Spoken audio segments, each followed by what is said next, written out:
दोस्तों, अगर आप कोर्ट में केस लंबे चलने से परेशान हैं तो समझिए कि ये जजमेंट आपके लिए है। ये सुप्रीम कोर्ट की जजमेंट है जो कि 2017 में आई थी और एक लैंडमार्क बहुत ही अच्छी जजमेंट है। बल्कि जजमेंट ना कहें, इसको एक डायरेक्शन कहें जो कि पूरे देश के हाई कोर्ट को, डिस्ट्रिक्ट कोर्ट को एक डायरेक्शन दी गई थी कि आप स्पीडी ट्रायल चलाएंगे, अपने यहाँ केसेस को जल्द निपटाएंगे, 5 साल से लंबा कोई भी केस नहीं चलेगा। और मजिस्ट्रेट को और सेशंस को भी डायरेक्शन हुई थी कि 6 मंथ में और 2 ईयर्स में आपको अपने केसेस को निपटाना है। तो ये जानते हैं जजमेंट क्या है। जजमेंट 22 पेजेस की है, इसमें 28 पैराज है और हर पैरा अपने आप में कुछ ना कुछ बात कहता है। मतलब अंदर काफ़ी सारी जजमेंट्स भी आती है, डायरेक्शंस भी आती है, बहुत सारी बातें आती हैं। मैंने बहुत सारे केसेस हैं जो इसके कारण जीते हैं, इसका यूज किया है। बल्कि अगर आप एक एडवोकेट है तो ये समझिए कि अगर आप कोर्ट जा रहे हैं तो जजमेंट आपके पास होनी चाहिए। जजमेंट की बात करते हैं तो सबसे पहले इसमें देखेंगे कि इसमें 2 एप्लीकेंट हैं, 2 लोगों ने अपील की है ज्वाइंटली, हुसैन एंड आंसू। तो 2 लोग अपील कर रहे हैं एक केस के अंदर। फर्स्ट जो इसके अंदर पैरा है वो लीव ग्रांटेड के बारे में। सेकंड के अंदर जिक्र किया हुआ है कि जो फर्स्ट एप्लीकेंट है हुसैन, वो 2013 में अंदर, मतलब 2013 से अंदर जेल में है। और जो सेकंड है एप्लीकेंट आंसू, वो 2009 से जेल के अंदर है। मतलब दोनों ही कस्टडी में, दोनों के ऊपर केस चल रहा है 302 का, और उनकी बेल है वो डिसमिस हो चुकी है। और इसमें आर्टिकल 21 का जिक्र किया हुआ, आर्टिकल 21 कॉन्स्टिट्यूशन का, राइट टू लाइफ, कि हर इंसान को जीवन जीने का अधिकार है। इस प्रकार से उसको भी केस चल रहा है तो जल्दी से जल्दी लीव ग्रांट का भी अधिकार है, वो भी उसको राइट मिलना चाहिए। ये नहीं है कि वो बेचारा बेकसूर केस लंबा चल रहा है। पर नंबर 3 में आते हैं, उसमें सीनियर एडवोकेट की बात होती है कि उनको अपॉइंट किया गया और साथ में एक वर्ड है एमिकस क्यूरी, लैटिन भाषा का शब्द है जिसका हिंदी में मतलब होता है कि न्याय मित्र। मतलब अगर किसी व्यक्ति को अपने केस के अंदर कोई एडवोकेट चाहिए फ्री में, कि मेरे पास पैसा नहीं है, तो कोर्ट उसको अपॉइंट कराते हैं। हालांकि लीगल एड भी है, लेकिन हाई कोर्ट्स वगैरह में सीनियर एडवोकेट भी अपॉइंट किए सकते हैं। अगर कोई कहता है कि मुझे सीनियर एडवोकेट अपॉइंट करके दिया जाए तो सीनियर एडवोकेट अपॉइंट करके दिया जाता है। सीनियर एडवोकेट कहे तो स्पेशल एक अलग से पद डेजिग्नेशन मिला होता है। अगर आप हाई कोर्ट गए हैं तो आपने देखा होगा कि कुछ वकीलों के कोर्ट है, वकील साहब के कुछ अलग किस्म के होते हैं, मतलब सिलाई अलग किस्म की होती है और थोड़े ऊंचे होते हैं, तो उनसे पहचान हो जाती है कि ये सीनियर एडवोकेट है, उस कोर्ट को सिर्फ वही पहन सकते हैं। खैर, लेकिन इस मुद्दे पर ज़्यादा नहीं जाएंगे, अपनी जजमेंट की बात करते हैं, आगे बढ़ते हैं। पैरा नंबर 4 आता है इसके अंदर, वही सोलिसिटर जनरल्स और इनके बारे में जिक्र किया हुआ है, एमिकस किया।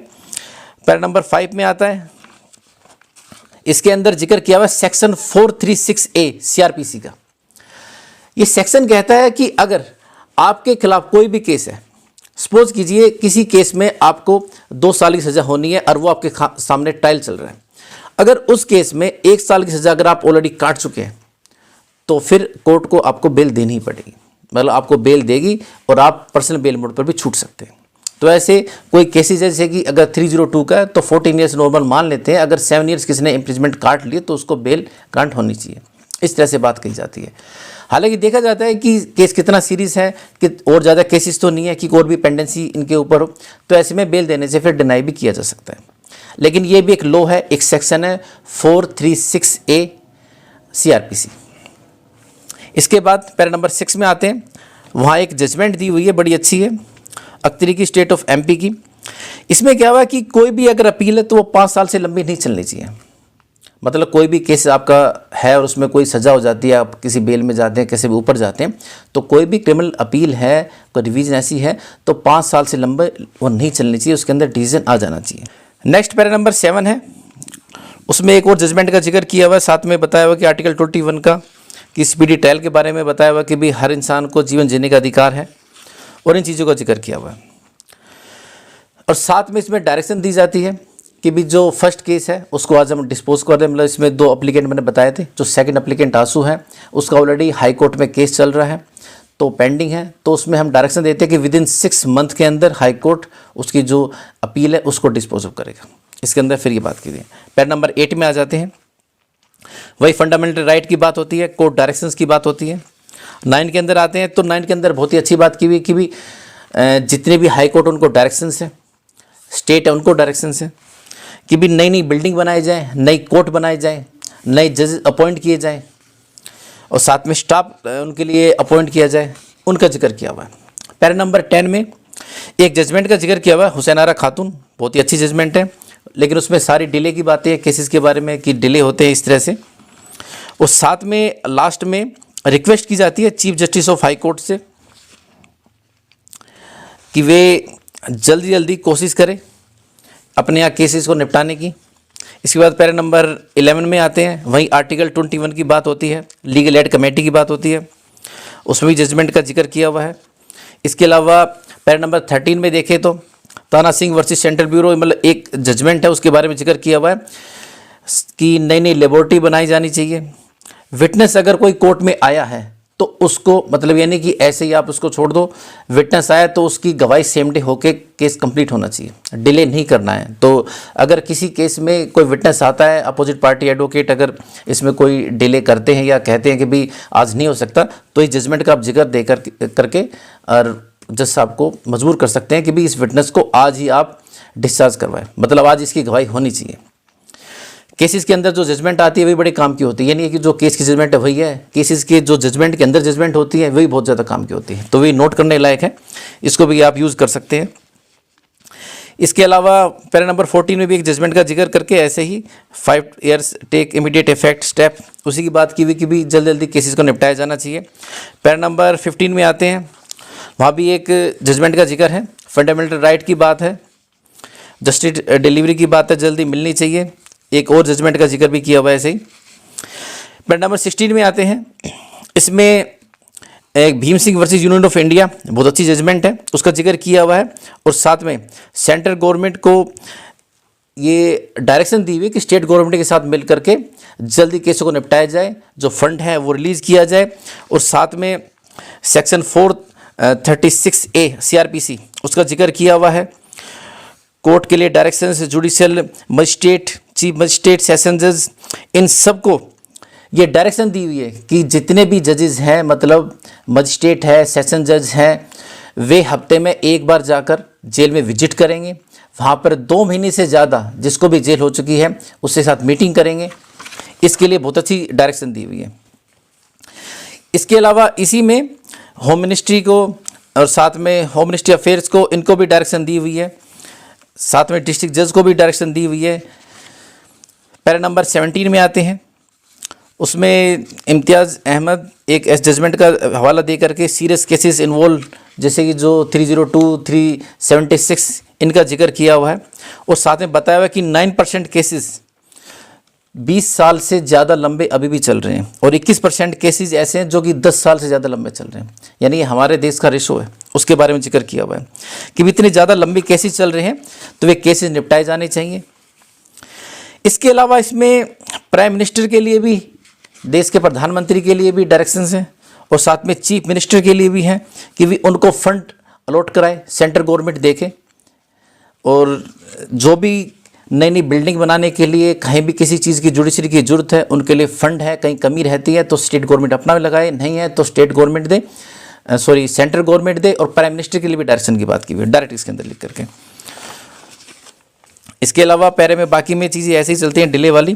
पैरा नंबर 18 में आ जाते हैं, फिर चीफ मिनिस्टर ऑफ स्टेट की बात आती है कि वे chief justice of high court के साथ मिल करके एक कमेटी बनाए, और साथ में 5 साल से ज़्यादा लंबे जितने भी केसेस चल रहे हैं उन सबको जल्दी निपटाया जाए। इसके अलावा इसके अंदर कुछ सब क्लोज पैरे में दिए हुए हैं जिसमें हाई कोर्ट को डायरेक्शंस हैं कि वे 5 साल से ज़्यादा लंबे केस को निपटाए। इसके अलावा 4 साल से भी ज़्यादा लंबे जो केसेस हो चुके हैं उसके लिए भी डायरेक्शन दी हुई है सब क्लोज 3 में, पैरा इसी पैरा के अंदर। फिर पैरा नंबर 19 में आते हैं। 19 में वही जो भी केसेस है 5 साल से लंबे उनकी बात की हुई है। साथ में बताया कि 2015 तक अब तक 43,19,693 केसेस हैं जो कि पेंडिंग है 5 साल से ज़्यादा, जिनको लंबा समय हो चुका है। तो 2015 तक 43 लाख से ज़्यादा केसेस थे जो कि 5 साल से लंबे थे और केस में कोर्ट में पेंडिंग थे, उनका जिक्र किया हुआ है। एक ऐसी जजमेंट का जिक्र किया हुआ है। पैरा नंबर 20 में आते हैं, अनु इलेक्शन प्लान के बारे में कि प्लान बनाया जाना चाहिए, उनको ऊपर कमेटी होनी चाहिए। साथ में इसके अंदर Punjab and Haryana high court का जिक्र किया हुआ है कि उन्होंने ऐसे ही 2011-12 में एक ऐसी मुहिम चलाई थी, जो केसेस थे लंबे उनको निपटाया था। अब ये तो वहाँ के जो वकील साहब है वही ज़्यादा अच्छा बता सकते हैं, शायद उसमें जो कोई मुहिम ऐसी चली होगी केसेस को निपटाने की। इसके अलावा ऐसे ही जिक्र किया हुआ है बाकी चीज़ों का। पैरा नंबर 21 में आते हैं, उसमें अदर से सजेशन दिए हुए हैं केसेस के लिए कि कैसे स्पीडी ट्रायल चला जाना चाहिए। पैरा नंबर 22 भी इसी में है। 23 में बात करते हैं, उसके अंदर वही एमिकस क्यूरी के बारे में बात है कि अगर किसी को एडवोकेट की ज़रूरत है तो अच्छे अच्छे एडवोकेट अपॉइंट किए जाने चाहिए, सीनियर एडवोकेट भी अपॉइंट करा देनी चाहिए। इसके अलावा बहुत अच्छी बात जो इसके अंदर बताई हुई है वो ये है कि केस को जल्दी जल्दी निपटाने के लिए लेबोरेटरीज बनाई जानी चाहिए, वीडियो कॉन्फ्रेंसिंग के थ्रू भी केसेस लिए जाने चाहिए। जैसे कई बार कोर्ट नहीं मना कर देती, भाई नहीं हम वीडियो कॉन्फ्रेंसिंग नहीं करेंगे, हम कहते हैं कोई भाई फॉरेन में है, विदेश में, दूसरे स्टेट में नहीं आ सकते हैं, तो केस को आप ऐसे ले लीजिए, ऐसे एविडेंस करा लीजिए। तो इसमें साफ क्लियर लिखा हुआ है कि वीडियो कॉन्फ्रेंसिंग के जरिए भी आप केसेस को जल्दी निपटाइए। चार्जशीट के बारे में किया हुआ, समन्स के बारे में इलेक्ट्रॉनिक मीडिया के थ्रू भेजिए, मतलब जैसे कि व्हाट्सअप कर देते हैं, ईमेल कर देते हैं, ऐसे आप अपने समन भेजिए। चार्जशीट की कॉपी ऐसे ली जानी चाहिए, मतलब जैसे हो सके हिसाब से फ्यूचर का एकदम प्रोपेगेंडा बना कर रखा हुआ है कि भाई इस तरह से हमको केसेस को जल्दी जल्दी निपटाना है। अगर कोई कोर्ट मना करती है, आनाकानी करती है, जजमेंट को दिखाइए, आपके बड़े काम की चीज़ है। विटनेसेस के बारे में सेक्शन 293 CRPC के बारे में काफ़ी अच्छा जिक्र किया हुआ इन चीज़ों का। पैरा नंबर 24 में आते हैं। इसके अलावा इसमें फिर वही दोबारा से फंडामेंटल राइट 21 की बात होती है, अनुअल एक्शन प्लान की बात होती है, इन सब चीज़ों को स्टेप की बात होती है कि चीफ जस्टिस भी है जो हाई कोर्ट्स के, वे भी स्टेप ले, जितने स्टेट हैं उनके चीफ मिनिस्टर वे इसके अंदर भाई डायरेक्शन की बात होती है। पैरा नंबर 25 आता है, वो होम एडवोकेट्स के बारे में आता है कि वकील जो स्ट्राइक करते हैं वो स्ट्राइक नहीं होनी चाहिए, और जो अनकोल्ड स्ट्राइक है, एब्सेंट वर्क है, लॉयर्स है। इसके अलावा एक जजमेंट का भी जिक्र किया हुआ, कैप्टन हरीश उपल वर्सेस यूनियन ऑफ इंडिया, उसके अंदर जिक्र किया हुआ कि भी जो हम स्ट्राइक करते हैं एडवोकेट्स वो इलीगल है। तो काफ़ी सारी बातें लिखी हुई है इसके अंदर जो काम की है, और साथ में ये डायरेक्शन दी है कि कोई विटनेस आता है तो उसकी एविडेंस रिकॉर्ड की जानी चाहिए। नेक्स्ट पैरा की 26 में बहुत ही अच्छी बात की हुई है, judicial service as well as legal service are not like and any other services. मतलब जुडिशियल सर्विस जो जज देते हैं, लीगल सर्विस जो वकील देते हैं, वो किसी अदर सर्विस की तरह नहीं है। They are mission for serving the society, एक मिशन है जो हम भाई समाज की सेवा करते हैं। साथ में बताया हुआ है कि जो लिटिगेंट हैं जिनके केसेस चल रहे हैं कोर्ट में, जब तक वे जल्दी जल्दी नहीं निपटाए जाएंगे तब तक समझिए कि हमारी सर्विस में कमी है, हमें उस कमी को दूर करना है, उसको पूरा कंप्लीट करना है। और वो कमी जब भी दूर हो सकती है जब जल्दी न्याय मिले, बिना किसी डिले के मिले। तो बहुत ही अच्छी बात की हुई है, और वो डिस्पोज ऑफ केसेस की बात है, स्पीडी ट्रायल की बात इसके अंदर की हुई है 26 में। फिर आते हैं 27 में जो लास्ट सेकंड पैरा है, इसमें साफ जो डायरेक्शंस दी हुई है, ए को देखिए सुप्लो से, बेल एप्लीकेशन, जो भी बेल एप्लीकेशन हैं नॉर्मली विद इन 1 वीक 7 दिनों के अंदर वो डिस्पोज ऑफ हो जानी चाहिए नॉर्मली। भाई किसी में स्पेशल कोई बात है, कोई चीज़ अगर बुलानी पड़ रही है, कोई एविडेंस ऐसा रह गया, या कोई जैसे कि आयु है, बीमार है या तबीयत खराब है, वो नहीं आ सकता। अलग बात है कि जज साहब की तबीयत खराब है, वकील साहब की, लेकिन नॉर्मली 7 डेज़ के अंदर कंप्लीट की जानी चाहिए। सेकंड बी में मजिस्ट्रेट ट्रायल है, मतलब अगर अक्यूज कस्टडी में है, कोई जेल के अंदर है, और मजिस्ट्रेट ट्रायल किसी का केस चल रहा है, तो वो विद इन 6 मंथ्स, मतलब 6 महीने के अंदर वो निपटाया जाना चाहिए। ये इसके अंदर डायरेक्शन दी हुई क्लियर। इसके अलावा अगर सेशन कोर्ट में कोई केस चल रहा है और कोई अक्यूज जेल के अंदर है, तो विद इन 2 ईयर्स, मतलब 2 साल के अंदर उस केस को निपटाया जाना चाहिए, ख़त्म किया जाना चाहिए। सेक्शन 436A CRPC का जिक्र किया हुआ है कि अगर किसी व्यक्ति की अगर कोई सज़ा है और वो आधी कंप्लीट हो चुकी है, तो पर्सनल बेल बॉन्ड पर उसको छोड़ा जाना चाहिए। थोड़ा कंसीडर कर लिया जाए कि और केसेस तो नहीं है इन चीज़ों का है। इसके अलावा ई है, उसमें टाइम लाइन्स के बारे में है, टच स्टोन के बारे में बात की हुई है कि भाई इन चीज़ों को मानना चाहिए और इनको यूज करना चाहिए।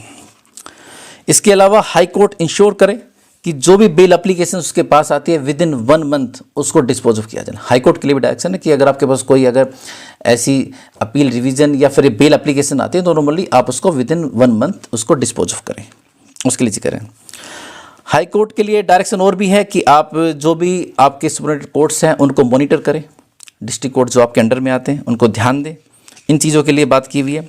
फिर आते हैं लास्ट पैरा में जो कि 28 है, उसमें रिक्वेस्ट की हुई है कि जितने भी भाई हाई कोर्ट्स हैं अंडर में, हाई कोर्ट्स के अंडर में जो बाकी डिस्ट्रिक्ट कोर्ट्स हैं उनमें ध्यान दिया जाना चाहिए। साथ में जजमेंट्स का जिक्र किया हुआ है कि भी ये जजमेंट्स है जो अंदर बाद में जो पहले जिक्र किया हुआ था उन्हीं का बाद में लास्ट में जिक्र किया हुआ है, और कहा हुआ है कि भी इन जजमेंट का हवाला देकर के आप इन चीज़ों को यूज़ कीजिए और जो ये मैं डायरेक्शन दे रहा हूँ उनको ही फॉलो कीजिए।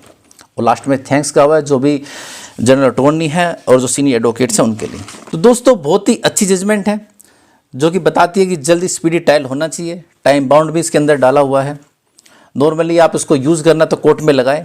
हालांकि मैं आपको एक बात बताता हूँ कि 2017 में जजमेंट आई थी, तभी से मैं इसको यूज़ कर रहा था। जब से ये आई थी तभी मैंने इसको पकड़ा था और जगह जगह कोर्ट में लगाता था। हाई कोर्ट से टाइम बाउंड भी बहुत बार कराया, बहुत बार यूज़ की हुई है मैंने, और आज भी इसका यूज़ करता हूँ। 2019 में मैंने देखा कि भी एकदम से दिल्ली में सारे केसेस जितने भी पुराने हैं सारे कोर्ट ही उनको जल्दी ले करके निपटा रही है। तो पता नहीं कोई शायद नई जजमेंट आ गई जो मेरी नॉलेज में नहीं हो। पता किया तो यही जजमेंट है। मतलब जजमेंट तो 2 साल पहले आई थी 17 में, अब कैसे इनको डायरेक्शन आई, ये क्या हो रहा है? तो पता लगा कि डायरेक्शन अभी आई है। मतलब ये देखिए कि पूरी दिल्ली के अंदर जो स्पीडी ट्रायल ओल्ड केसेस में स्टार्ट हुआ पूरे 2 साल के बाद, मतलब सुप्रीम कोर्ट दिल्ली में ही है और इसके बावजूद भी इतना समय लगा। और मैं जब ये सोच रहा था कि दिल्ली में ये हालत तो बाकी और स्टेटों में क्या होगा, वहाँ भी इतना ज़्यादा डिले, मतलब हमारा सरकारी तंत्र ऐसा है कि इतना ज़्यादा मतलब जजमेंट को नीचे डायरेक्शन देने में इतना ज़्यादा समय लगा रहा है। तो जजमेंट है, कोर्ट के भरोसे ना रहकर खुद इसको जाकर लगाइए, जज साहब को बताइए। ये समझिए कि आपको कोर्ट को बताना है कि लॉ क्या है, कानून क्या है और इसमें किस तरह से काम होना चाहिए, तभी आपका काम होगा। सबसे अच्छा तरीका यही है कि बिल्कुल मत सोचिए कि कोर्ट आपके लिए ऑर्डर पास करने के लिए बैठी हुई है। आप ये सोच कर जाइए कि हमें कोर्ट से ऑर्डर पास करवाना है, मतलब हमको उनको सब कुछ परोस के देना है, बताना है कि कानून क्या है। जैसे छोटे बच्चे को समझाते हैं ऐसे ही कोर्ट को समझाएंगे, तभी आपका काम बनेगा, तभी कोर्ट आपके लिए काम करेगी। अगर ये सोचकर आप कोर्ट जाते हैं, मेहनत करते हैं, तो आपके केस में कुछ हो सकता है, वरना केस ऐसे ही लंबे चलते रहेंगे, ऐसे ही पड़े रहेंगे और आप ऐसे ही परेशान रहेंगे। आशा करता हूँ आज की वीडियो आपको पसंद आएगी। अगर आप मुझसे कॉन्टैक्ट करना चाहते हैं तो नीचे दिए मेरे नंबर 9278134222 पर कॉल करके मुझसे कॉन्टैक्ट कर सकते हैं। अगर आप मुझसे मीटिंग करना चाहते हैं दिल्ली द्वारका कोर्ट में या सुप्रीम कोर्ट में मेरे चैम्बर में आकर मुझसे मीटिंग कर सकते हैं। तो मिलते हैं एक नई वीडियो में नई जानकारी के साथ, तब तक के लिए नमस्कार।